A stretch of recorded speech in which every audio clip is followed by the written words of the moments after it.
以前來往中港兩地嘅關口冇咁多，只有皇崗口岸可以往返內地。隨住國內急速發展，而家2025年就唔同晒啦，多個口岸開放俾香港人可以購買，仲唔使下下要過百萬。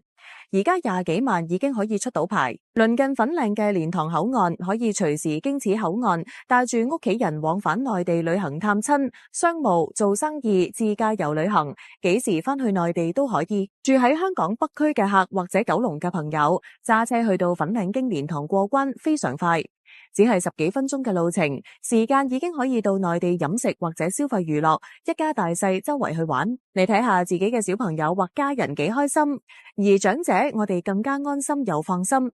而家蓮塘口岸仲係可以24小時通關，夜晚12點後可以經皇崗口岸往返。而家蓮塘口岸都只係人民幣28萬，仲送埋港珠澳大橋牌、免息分期出牌等多重優惠，真係超平。出牌之餘仲有嘢送，一定唔使諗啦，快啲搵我哋出牌2出牌啦！